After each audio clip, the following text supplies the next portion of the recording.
안녕하세요. 6분의 4학기 문혜경입니다. 제가 오늘 설교할 말씀은 창세기 27장에서부터 28장 9절까지의 말씀입니다. 창세기 27장부터 28장 9절 말씀을 읽어보면 크게 6개의 무대로 사람들이 등장하는 것을 알 수 있습니다. 창세기 27장에서부터 28장 9절을 읽어보면 이삭이 패밀리 스토리 중에서 축복을 이어나가기 위해서 가족 구성원들 간이 사기 행각을 가장 중요한 주제라고 볼 수 있습니다. 먼저 아버지 이삭이 1절에 등장합니다. 맏아들 에서를 자기의 상속자로 세우려고 서두르고 있는 장면입니다. 에서야, 에서야, 내 아버지 저 여기 있습니다. 나는 이제 늙어서 언제 죽을지 모르겠다. 너 내 활이랑 사냥기구를 가지고 들판에 나가서 사냥을 해가지고 와서 내가 좋아하는 요리를 만들어 달라. 내 죽기 전에 너 해주는 요리를 먹고 마음껏 내게 축복을 할게. 내 아버지 알겠어요? 야호! 27장 1절에서는 이삭이 나이가 많아서 눈이 어두워졌다고 합니다.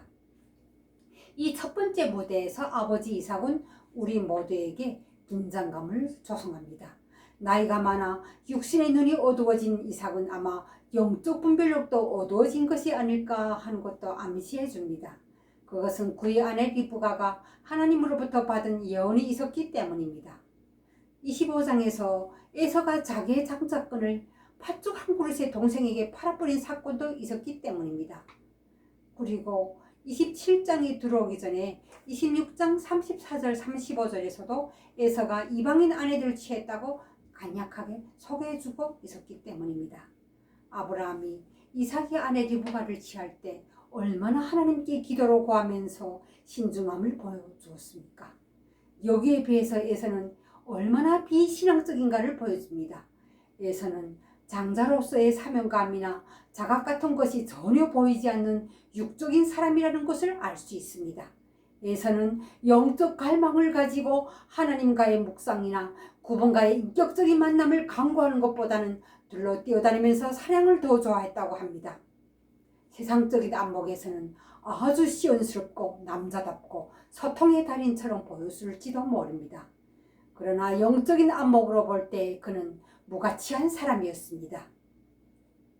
여기에 그의 아버지 이삭까지도 영만의 눈이 어두워져서 누구에게 과연 장자의 명분을 이어주어야 하는지, 하나님의 뜻은 과연 무엇인지도 알고 있지 못한 것 같습니다.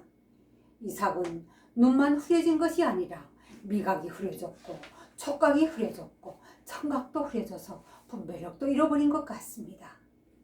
27장 9절을 읽어보면 이삭이 모든 감각을 다 잃어버렸다는 것을 눈치챌 수 있습니다.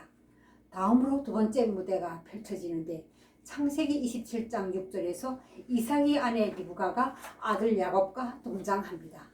이 집 식구들은 한 번 더 가족이 다 같이 한자리에 앉아서 모여 앉아서 옹기종기 얘기 나눈다던가 하는 아기자기한 모습은 어디에서도 찾아볼 수 없습니다. 야곱아, 아버지가 형 에서한테 하는 말을 내가 들었어. 나를 위하여 김숙을 잡아서 내가 좋아하는 요리를 해달라. 내가 죽기 전에 내가 해주는 요리를 먹고 너에게 복을 빌어줄게. 그러더라니까. 네? 진짜요? 응. 그러니까 야곱아, 너 내 말만 잘 듣고 내 말대로 해봐. 너 있잖아. 속삭이고 있는 이삭, 리브가와 야곱이 나옵니다. 26장 6절에서부터 17절에서는 다급한 상황을 알게 된 어머니 리브가가 야곱을 장자의 쟁탈전이라는 무대로 내보내는 것을 기본 주제로 하고 있습니다. 여기서부터 리브가와 야곱이 사기 행각이라는 액션이 보여집니다. 리브가와 야곱은 거짓말로 축복을 얻으려고 음모를 꾸몄고 결국 이것은 성공을 했습니다. 야곱은 형 에서로 분장을 하고 아버지 이삭을 속였고 장자의 축복을 받았습니다. 어머니 리브가의 축복받고자 하는 목적은 선했습니다. 그것은 하나님께서 리브가에게 내 태중에 두 민족이 있어서 한 백성이 다른 백성보다 강하고 큰 자는 어린 자를 섬기리라고 말씀하셨기 때문입니다. 그러나 그 축복을 받는 방법은 악한 방법으로 정당하지도 못했습니다. 비록 에서가 이미 스스로 장자권을 팔았기 때문에 그 권리를 상실하였다고는 하지만 이삭의 그 육체적인 약점을 이용하여서 그를 속인 것은 잘못이라고 봅니다. 그리고 리브가가 아들에게 속임수를 쓰도록 가르친 것도 역시 야곱에게 잘못한 것입니다. 리브가가 하나님께서 두 아들에 관하여 하신 말씀을 이삭에게 들려주면서 생각나게 했다면, 그리고 에서가 장자권을 이미 동생에게 팔아먹인 상태인데다가 이방 여인들 간의 그 결혼까지 들춰내면서 맏아들이 이미 축복을 상실하지 않았는가, 이것을 남편 이삭에게 그 야곱을 축복해 줘야 된다고 납득을 시켰다면 좀 이 상황이 바뀌어지지 않았을까, 그런 생각도 듭니다. 두 번째 무대에서 하나님의 백성은 거짓말과 조작을 통하여서 하나님의 축복의 계획을 보상받으려고 한다는 것을 알 수 있습니다.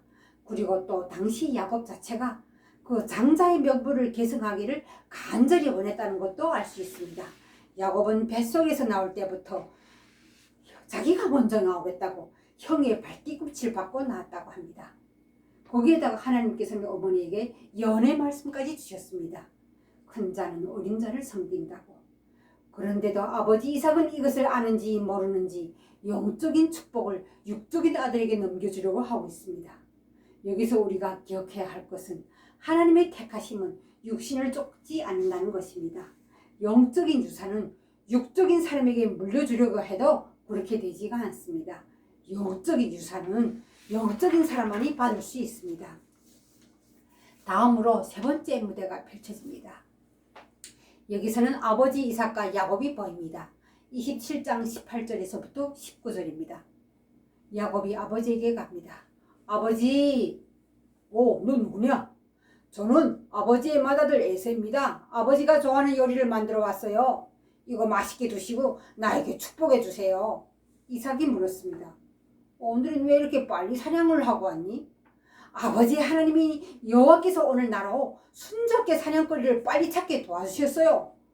아, 그래? 이리 가까이 오너라. 내가 과연 내 아들 에서인지 아닌지 내가 너를 만져보고 알 것 같구나. 목소리는 야곱 같은데 손은 에서처럼 털이 많구나. 에서 손이 많네. 그리고 23절에서 이삭이 분별을 하지 못하고 축복하였다고 합니다. 이때 이삭이 약간 이상해서 또 한 번 물어봅니다. 너 정말 내 아들 에서가 맞냐? 네, 맞습니다, 아버지. 그 음식 다 가져와. 내가 맛있게 먹고 너에게 마음껏 복을 빌어줄게.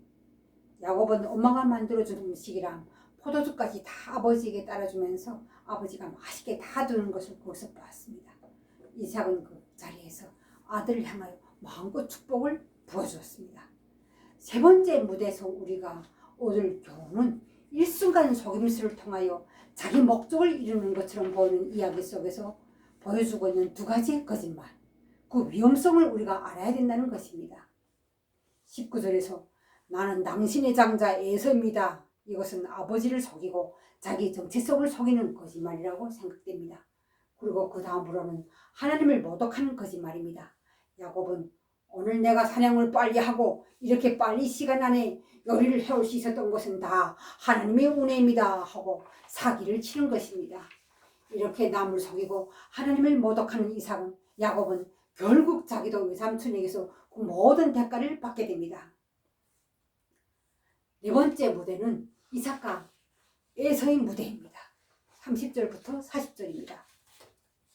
아버지, 내가 사냥한 곳으로 요리를 지어왔으니 이거 잡수시고 마음껏 내게 축복해 주세요. 너는 누구냐? 저는 아버지의 맏아들 에서인데요. 아니, 그럼 방금 전에 사냥한 고기로 요리를 해왔다고 하는 사람은 도대체 누구야? 내가 그거 다 먹고 그 사람에게 축복을 해줬으니 이제는 그 사람이 복을 받을 것이다. 아버지, 내게도 해주세요. 내게도 복을 빌어달란 말이에요. 에휴, 너 동생 야곱이 와서 나를 속이고 내 복을 다 빼앗아 갔구나. 야곱은 정말 자기 이름처럼 딱 똑같이 논다니까. 이번까지 나를 벌써 2번이나 속였다니까요. 아버지, 그래도 혹시 날 위해서 남겨둔 복이 없나요? 어떻게 빌 복이 하나뿐이겠어요? 네, 아버지. 이제 와서야 에서는 아버지에게 간절히 축복을 구하고 있습니다. 장자의 명분을 하찮게 여기던 에서가 이제 와서 울고불며 야단을 하면서 자기에게 복을 빌어달라고 간청을 하는 것입니다. 여기서 부러지는 에서의 모습은 야곱에게 장자권과 축복을 모두 잃어버린 것에 대한 슬픔이었고 분노였습니다. 에서는 평소에 평범한 나날 중에 하나님의 은혜 가운데 우리가 살아가고 있다는 것을, 그 하나님의 은총의 소중함을 크게 깨닫지 않고 마음대로 살았습니다. 일상의 소중함을 전혀 모르는 인간입니다. 우리가 평범한 나날 속에서 하나님께서 주시는 영적인 축복을 경솔히 여기면서 자기의 감정이나 육신의 소욕을 따라 살다 보면 가장 결정적인 순간에 축복의 물줄기를 잃어버리게 된다는 것입니다. 우리가 교회 다니기 시작했을 때 믿음의 생활을 한다고 해서 처음부터 축복이 와르르 주어지는 것은 아닙니다. 평소에 영적으로 잘 훈련되어 있어야 합니다. 에서는 선민으로서 신앙의 줄기를 이어나가는 데서 이방인과의 결혼으로 인해서 즐거웠고, 또 팥죽 한 그릇에 순간의 배고픔을 다 해결했을지는 몰라도 하늘의 축복을 그 대신 빼앗긴 것입니다. 다섯 번째 무대인 27장 41절부터 45절을 보면 어머니 리브가와 야곱이 등장하는데, 리브가가 야곱을 급하게 대피시키는 장면이 나옵니다. 리브가는 큰아들 에서가 축복을 도둑질하는 그 결과로 동생 야곱을 죽이겠다고 칼날을 벼르고 있다는 그 얘기를 들었습니다. 에서야, 야곱아, 에서가 너를 죽이고 원한을 갚겠다고 하는데 당분간은 삼촌 집에 가서 살아라. 내 형이 화가 다 풀리고 내가 한 일을 형 에서가 다 잊어버리면 그때 내가 너를 부르러 사람을 보낼게. 내가 어찌 하루에 너희 둘을 다 잃겠냐. 어머니 리브가는 야곱의 길 떠나는 보따리를 챙겨줍니다. 여기서 우리가 교훈으로 깨달아야 할 점은, 하나님의 백성은 기만적인 행동을 통해서 자신에게 위험을 초래할 수도 있다는 것입니다. 야곱에게 그 땅에 머물러 산다는 것은 확실히 죽음이었습니다. 그에게 남아있는 유일한 방법은 외삼촌 집으로 도망치는 것밖에는 다른 길이 없었습니다. 그러나 어머니 리브가와의 그 잠깐 며칠 동안 머물러 있기로 했던 그 계획은 20년이라는 기나긴 세월이 되었고, 야곱은 더는 어머니 리브가를 만날 수가 없었습니다. 여섯 번째 무대인 28장 1절부터 5절은 이 스토리 마지막 장면으로서 축복을 수여받는 야곱에게 초점을 부었습니다. 리브가가 야곱을 바단 아람으로 가게 하는데, 그 이유를 맏아들 에서의 이방인 아내들로 자기 삶이 행복하지 않다고 하소연을 하는데 남편을 설득을 한다는 겁니다. 리브가는 남편에게 내가 살기 싫어졌다, 사는 게 재미가 없다, 이렇게 말하면서 절망 상태에 자신의 심신을 내비칩니다. 이 말을 듣고 이삭은 야곱을 불러서 축복하면서 당부하는데, 너는 가나안 사람 중에서 아내를 맞이하지 말고 바단 아람에 가서 내 외삼촌의 딸들 중에서 아내를 맞이하여라. 간절히 당부를 합니다. 이로 인하여 이삭은 아버지 이 아브라함의 축복을 아들 야곱에게 확실히 전달할 수가 있었습니다. 이때에 와서야 이삭은 자신이 야곱에게 축복을 전달하기 위한 통로였고, 야곱이야말로 하나님께서 선택하신 아들이라는 것을 깨닫게 되었습니다. 이삭이 둘째 아들 야곱에게 축복했다는 것은 하나님께서 그에게 축복하게 하셨다는 것입니다. 그렇다면 리브가와 야곱은 결국 승리하였는가요? 아닙니다. 이 두 사람의 성공은 끔찍한 분열을 만들었고, 그와 같은 사실은 거짓말과 독단을 다른 사람들뿐만 아니라 하나님께도 범죄가 되었음을 알게 해줍니다. 이제 말씀을 마무리해 보겠습니다. 우리에게 보이는 것과 보이지 않는 영적인 세계가 있다는 것을 창세기 27장에서부터 28장 9절의 성경 말씀은 교훈으로 알려주고 있습니다. 하나님을 경외하는 믿음과 그 영적인 진리를 우리가 굳게 지켜나가면서 살아야 할 이유가 과연 어디에 있는가를 말해주고 있습니다. 다음으로 주인공 야곱은 완전하지 않았다는 것입니다. 하나님의 부르심은 우리가 완전하기 때문에 임하는 것이 아니라는 것입니다. 야곱에게는 우리 삶의 본질이 아브라함의 하나님, 아버지 이삭의 하나님이 되어주시는 그 하나님을 사모하는 마음에 있었다는 것입니다. 야곱은 천지 만물을 주관하고 계시는 그 하나님으로부터 주시는 장자권에 대한 사모하는 마음이 있었다는 것입니다. 이것은 내가 누구냐 하는 것보다는 정말로 내가 추구하는 하나님은 과연 누구신가? 그것을 아는 것이 더 중요하다는 것을 우리에게 깨닫게 해줍니다. 야곱은 별점투성이었지만 삶의 본질이 무엇인가를 정확하게 알고 있었던 영적인 사람이었다는 것입니다. 그 영적이라는 것은 하나님을 경외하는 믿음에서 나오고 그 영적인 축복을 귀하게 여기는 태도에서부터 흘러나옵니다. 에서는 아내를 얻을 때 가나안 여인을 아내로 취했습니다. 영적인 분별력이 있었더라면 가정에서 아내의 역할이 얼마나 중요한가를 알았을 것입니다. 결론적으로 볼 때 장자나 차자는 인간적인 조건이라는 것입니다.